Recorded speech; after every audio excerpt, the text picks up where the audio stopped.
Hello, good morning everyone. I'm Alan, a backend engineer, mostly working in Python, microservices, and cloud tasks. So today I'm here to talk about load testing, a crucial step we often overlook until things starts breaking in production. So whether we are deploying a new application or improving an existing one, understanding how our system behaves under stress is the key. So we'll be looking into writing effective load tests using Locust, integrating performance metrics using Prometheus, and visualizing the data with Grafana dashboards. And yes, we'll have a live demo for the same. So let's get started and get rid of the stress out of your next deployment. So we'll be looking into the introduction to load testing, need for load testing, and association of Python with load testing, and integrating Prometheus for data metrics collection and visualizing data with Grafana. So let's start with an example. So imagine you have launched a new e-commerce website. On day one, you might have a handful of users. So everything might work properly. You see that the pages respond fast, so everything seems smooth and you feel confident. Let's say a week later, a product or a website got viral and you see like tens and thousands of users swarming into a website. Uh, Tens and thousands of users swarming into a website, and you started noticing that our pages starts responding slowly and eventually they crash. So the pages which were responding very fast at the beginning when there was very few users starts behaving indifferently as in the sense it almost crashed. It started crashing when there was a heavy traffic. So we needed something to identify this change in behavior before our website goes live or goes into production. So this is where load testing comes in. So load testing involves simulating a heavy load on our system to identify how our system behaves under stress. So it involves simulating a high or a large number of concurrent uses of traffic. Next, let's move on to the types of load testing. So first one is stress testing. So it involves exposing our application to heavy loads, usually above the normal levels, to see at what point it breaks. At sometimes, application is maybe able to restart automatically. Some might require an automatic. Some might, after experiencing a heavy load, might remain in a broken state. So stress testing helps us to identify whether our application would recover gracefully on receiving heavy traffic or would it remain in a broken state. Next is soak testing. Soak testing involves exposing our application to loads under prolonged period of times. So by extending the load to application for a prolonged period of time, if we see there's a performance degradation with our website, it is an indication that there's some kind of resource leakage associated with it. Leakages means there can be database connection issues or memory cache filing up. All these can be associated with soak testing. Then next one is spike testing. So spike testing involves introducing a sudden surge in traffic to a website. So by introducing this sudden surge, we are able to identify whether our system has the capability to handle these loads or whether it would fail. So we are able to catch these issues before production. And acceptance load testing involves setting up a list of performance criteria that our website should possess or pass before going live. Let's say we need a response time of a website to be less than 1 millisecond for every incoming traffic. So unless it is less than 1 millisecond, we won't be going live. Next is exploratory load testing. Let's say we don't have any particular performance criteria associated with our app. So during initial stages of our project development, we might conduct some random load tests to see if there is any bottlenecks or scalability issues associated with our app. So let's say we are conducting a flash sale. So what type of load testing will be doing to identify or any breakage associated with it? Flash sale. Spike testing, yeah, exactly. Okay, so let's move on to the importance of load testing. So load testing enables us to identify any API endpoints which are slow or any database queries which are slow. So they help us to catch these issues before going live. ensures scalability. So as our app receives high traffic, it should scale smoothly. So it helps us, load testing helps us to identify whether our current infrastructure is able to handle the heavy loads, or we should adopt any scaling strategies like auto scaling or caching mechanisms to handle these heavy traffic. Then about downtime. Let's say due to heavy traffic, our app has, or our website has crashed. So there's direct user dissatisfaction there. So we don't like any websites going down while we are using, right? So as a result, their users might lose interest and there can be a direct loss of income there. So it helps us to prevent these issues. Then predict real world failures. So some issues or some problems arise only when our application is exposed to high stress environments, something like a memory leakages or hanging requests. So load testing enables us to replicate these high stress environments before going live or into production. So we are able to catch these issues. Next is the steps involved in load testing.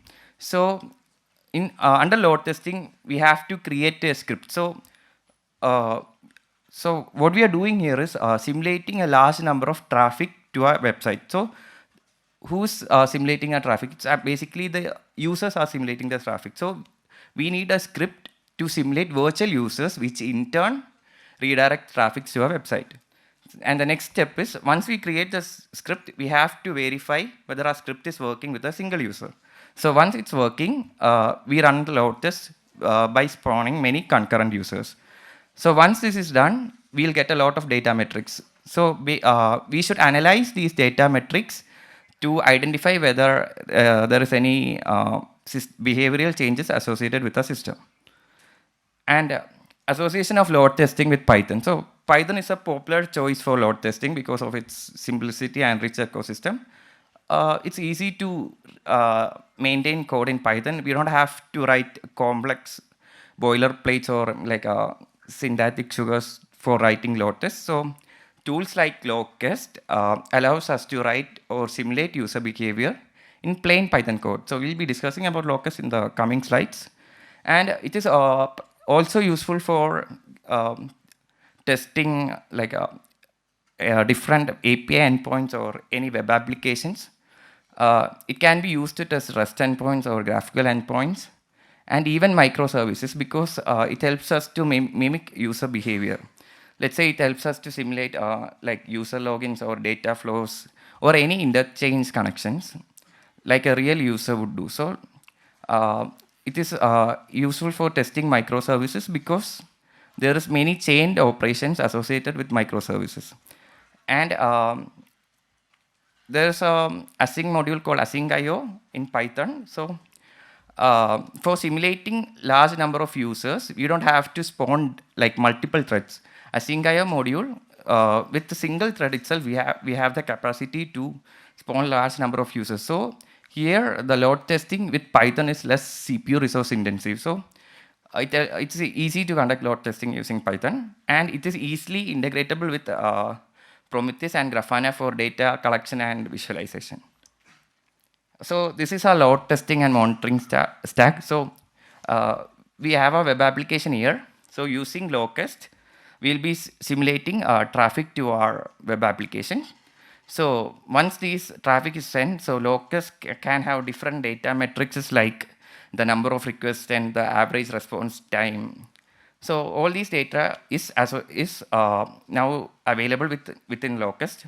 So once this data is available, we need to store it somewhere and analyze it to see whether there is any change associated with the system. Let's say the response time has increased or not, right? So tool used there is Prometheus. So Prometheus is something like a time series database which stores these metrics. Okay. So once these metrics is stored in Prometheus, we need to visualize them, right? We could use histograms or graphs to visualize them. So for that, we use Grafana. So what is Locust? Locust is an open source load testing framework. So it's a third-party Python package. It helps us to simulate user behavior in plain Python code. So with just a single line, we are able to simulate a large number of concurrent users, which in turn simulates traffic. So And also, Locust has a inbuilt web UI where we'll see the different matrices associated with the web application, and it is built by, keeping in mind the properties of distributed systems. So we are able to test different machines across like distributed across a Kubernetes cluster. So why Locust when there are other tools? So there, one of the most popular and old load testing tool is JMeter, but it is not developer friendly, as in configuration is heavily XML related. So for writing complex test case scenarios, it becomes difficult for the developer. Then next one is K6. It's one of the modern and cloud native load testing tool, but it supports only JavaScript. So any team which is heavily dependent on Python, it becomes difficult for them. Then we have WebLoad and Gatling. So it's basically enterprise focus. So it requires heavy setup and steeper learning curve. So it's difficult initially to set up all this. So we have Locust here. So Locust, we just need to know only Python. So it's basically plain Python code where we simulate a large number of users. It is client agnostic in the sense that let's say a web application is written in Ruby on Rails, Go, anything, any other programming language, but we are able to test all these endpoints using Locust. So installation is very simple. It's a third-party package. So pip install Locust. Once you have installed, we could verify the installation there. Say with this one single command, you are now able to simulate millions of users. So this is how we set up a load testing file using Locust. So to the left side, we have a file called app.py. It's a sample web server in Python. So it has a single endpoint with path /. Okay, so it just returns a hello world. So I need to test this endpoint. So to the right side, we have a test file. So as mentioned earlier, Locust simulates traffic by spawning a large number of concurrent users. So we need to create users, right? So for creating users, Locust provides with a class called HTTP user. So while creating a particular user, we have to inherit from the HTTP user, and inside this user class, we have written a function. So as you can see, this function, what it does is it makes an API like a HTTP request to a endpoint, this endpoint, right? So the function of this user is to test this endpoint. So, and you can see a task decorator here. For the time being, consider decorator as a label. So once a function is labeled with task, the user knows that it has to perform this function while running. Okay. So now to simulate load testing, the command is locust -f, the file name. So once we write this, we'll get a UI where we'll be able to write the number of users we want to spawn. Let's say I write the number of users as 3. So 3 instances of this user class will be created, and each of the 3 user classes will be concurrently sending requests to this endpoint. So this is the core logic behind Locust, right? So this is a sample dashboard. While setting up the demo, we'll be looking into how to set up this. So as you can see, these are the endpoints, different endpoints there, and the number of requests sent to the endpoint, and the number of failures associated with the endpoint. You could see the average response time, etc. So let's examine some common metrics in Locust. So requests per second. Requests per second indicates the number of requests your system can handle. So greater the number of RPS, greater is the load bearing capacity of your website. Then there is response time. So average response time is the average time taken by your server to respond. Then median is like 50% time. So let's say if our response time is 50% of median time is like 2 milliseconds. So 50% of the request response in a time less than or equal to 1 millisecond. The other half response in a time greater than 1 millisecond. Then we have P95 quartile. So it's basically 90. Let's say if P95 is 1 millisecond, 95% of the request response in a time less than or equal to 1 millisecond, and 5% response in a time greater than 1 millisecond. And next is the failure rate. So failure rate denotes the number of failed requests to the total amount of requests which was being sent by Locust.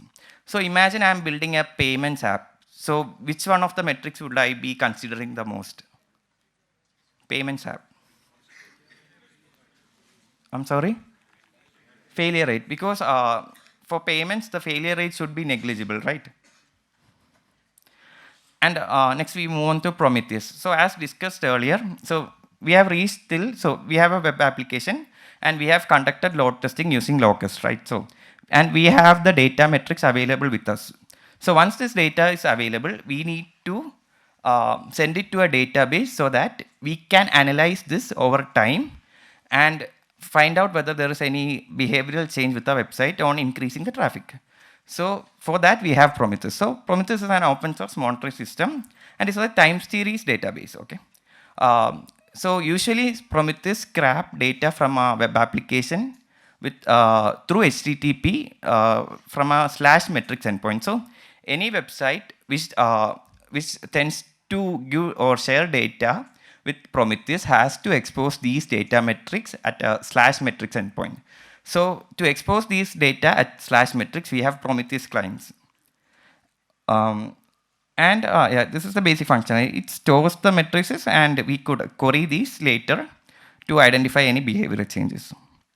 Okay, let's look into some common metrics types associated with her. So counter means the value of the metrics increases over time. Let's say the number of requests sent to a system. Next is gauge. The number of the value of the metrics can increase or decrease over a given period of time. Let's say response time. Then we have histogram. So histogram shows the value of a matrix over a given period of time. So as mentioned earlier, in order for Prometheus to get data, Locust has to export or expose its data metrics at /metrics endpoint. So we need a tool there to expose that metrics. For that, we have Locust exporter. So Locust exporter exposes data metrics collected by Locust at /metrics endpoint, which is in turn being collected by Prometheus. So you guys might be wondering why Prometheus when Locust already has a dashboard. As seen in the previous slide, there was a web UI associated with Locust, right? So the thing is that when we end the test session, we lose all those data, right? So we needed something or some database where we can store all these data metrics and query at a later period of time. So Prometheus, we need Prometheus to store data from Locust. And next is Grafana. So once our data is being collected by Prometheus, we need to visualize them, right? So with Grafana, we can easily do this. So under Grafana, we have the option to select our data source. So our data source here is Prometheus, right? We are storing data there.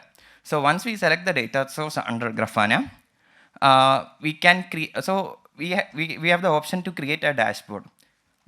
So this is an example of a dashboard. So under dashboard, we have different panels. See, so each panel represent the matrices which are stored in Prometheus. So I'll walk you through how to create this when I show the demo. Okay, so it's time for the demo. Yeah. So here I have set up a sample fast API web app with two endpoints. One is / with returns home, and another one is /API/data, which returns. So thing is here, after every request, I tend to increase the delay just to demonstrate how our graph changes with increasing traffic, right? So I'm running this fast API app. So this is available at port 80. So at home, it returns home. Next is the Locust file. So yeah, as mentioned earlier, we should create a user class, and user class has two functions. One is to test the /endpoint, other is to test the /API/data endpoint. To run the Locust file, the command is locust minus f locust file.py. So Locust web UI will be exposed at port 889. So here we have the option to set the number of users. Let's say I have set up 100 here, and this is the spawn rate. How many users should spawn at a second? So I have given it as 1. And the host is the web endpoint where a sample application is being deployed. So in our case, it's localhost 8000, right? So when we start this, so you can see that, see, the number of requests is increasing over the time. You can see the average response time, minimum response time, maximum response time. So this is the inbuilt web UI of Locust. Okay. So for easiness, I have not installed Grafana and Prometheus locally. I'm using their images. So to run these images, I'm using Docker Compose. So after running Locust, we need Locust exporter to expose matrices associated with Locust at /metrics endpoint, right? So we use Locust exporter here. And Locust exporter is running at port 9646. And Locust exporter points to the endpoint at which Locust is running. So Locust is running at port 889. So once we have set up Locust exporter, we need Prometheus, right? Prometheus collects these data from Locust exporter. To set up Prometheus always runs at port 990. That's the standard convention. And we have to define a configuration file to run Prometheus. So let's see the Prometheus configuration file. So we just give a job name. Scrape interval is the definite interval at which scraping from the /metrics endpoint is done. And we have defined the target. What is our target? Target is our Locust exporter running at port 9646. And we have the Grafana image. So Grafana runs at port 3000. Yeah. So let's spin up this container. So it's Docker Compose up. Right.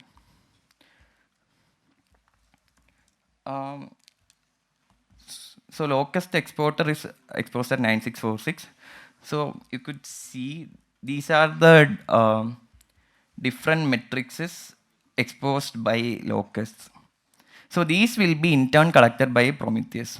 So Prometheus is running at port, let me check, 990. So let's say I want to see the number of requests per second. So Prometheus is a time series database, right? So for querying, say a relational database, we have SQL. So similar to Prometheus, we have something called PromQL to query some data from Prometheus. To see the request per second, current request per second, yeah. See, it gives an aggregated value, and also for each endpoint, it gives a request per second. Now let's see the Grafana dashboard.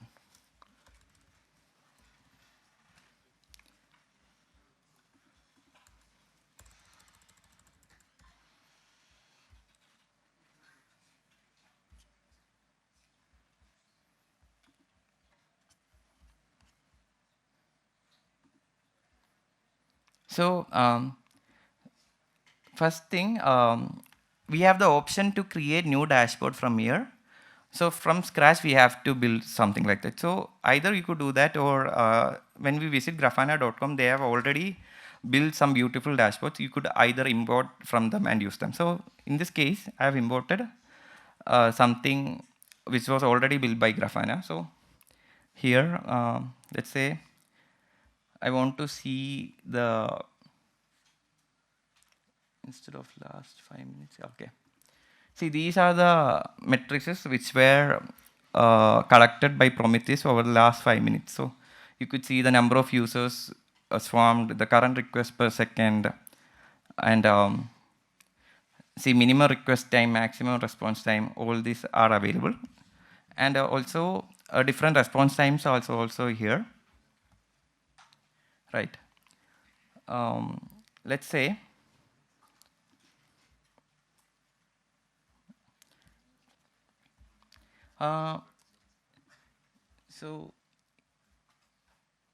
here you can see the minimum response time was 217 while I swarmed 100 users, right? Now let's,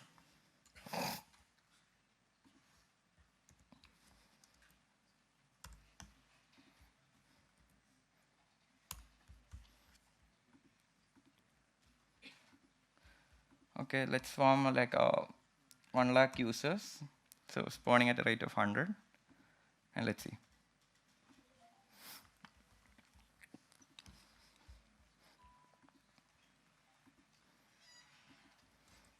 So let's see the current.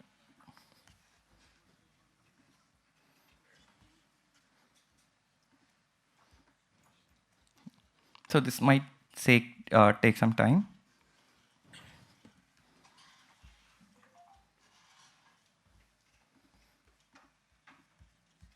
See, as you can see, the minimum response time has increased here, right? So as the load increases or the number of users increases, the response time taken by a web application has increased significantly. As time passes, you could see this, okay? Uh, so let's share some real world insights. So we started using load testing to identify the, you know, in so we were getting different responses, different response time with different traffic involved. So and also we had scalability issues. So we needed something or some tool which enabled us to identify this. Also, we were able to benchmark port limits. Let's say a web application might saturate at 2 CPU cores, but we have already allocated 4. So load testing enables us to identify these and benchmark before going them to production. So moving on to the conclusion, it helps us to ensure, load testing helps us to ensure reliability. It helps us to simulate user behavior and helps us to catch any issues associated with them before going live. So, and Prometheus and Grafana give real-time actionable performance insight. So proactive testing prevents costly failure in production. So catching all these higher, so some of the errors can be caught under high stress environments only, right? So load testing enables us to replicate these and catch them before even going to production. Uh, so start small, iterate fast, test, monitor, fix, and repeat. So these were some of the references which I took. And yeah, thank you everyone for listening. So these are my credentials if you want to connect. So if anyone has any like queries or doubts, yeah.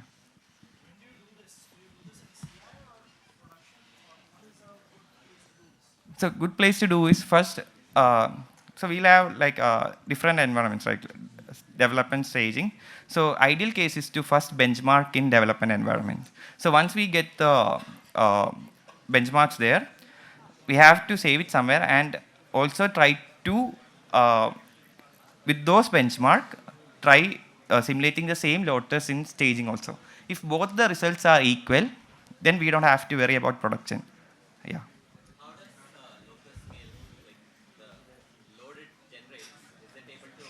Actually, Locust, so compared to the traffic we redirect to the users, uh, the amount of, no, it can scale easily without consuming much CPU resources. So it's easily scalable there. Yeah, yeah. So it's built keeping in mind the distributed execution. So let's say we have different ports in different clusters. We could parallelly execute all these chained functions in a single cluster itself. Yeah, we could test distributed systems too. Hey, Sorry, can you adding to?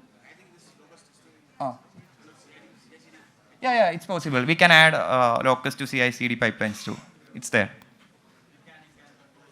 Yeah, it can control the build process too. Yeah. How do you? Oh, cost. So how do you estimate what is the ideal production benchmarks? Yeah. So it's something. Let's say we know like we have this much number of users in our production, right? Let's say we have 5,000 users currently in our production DB.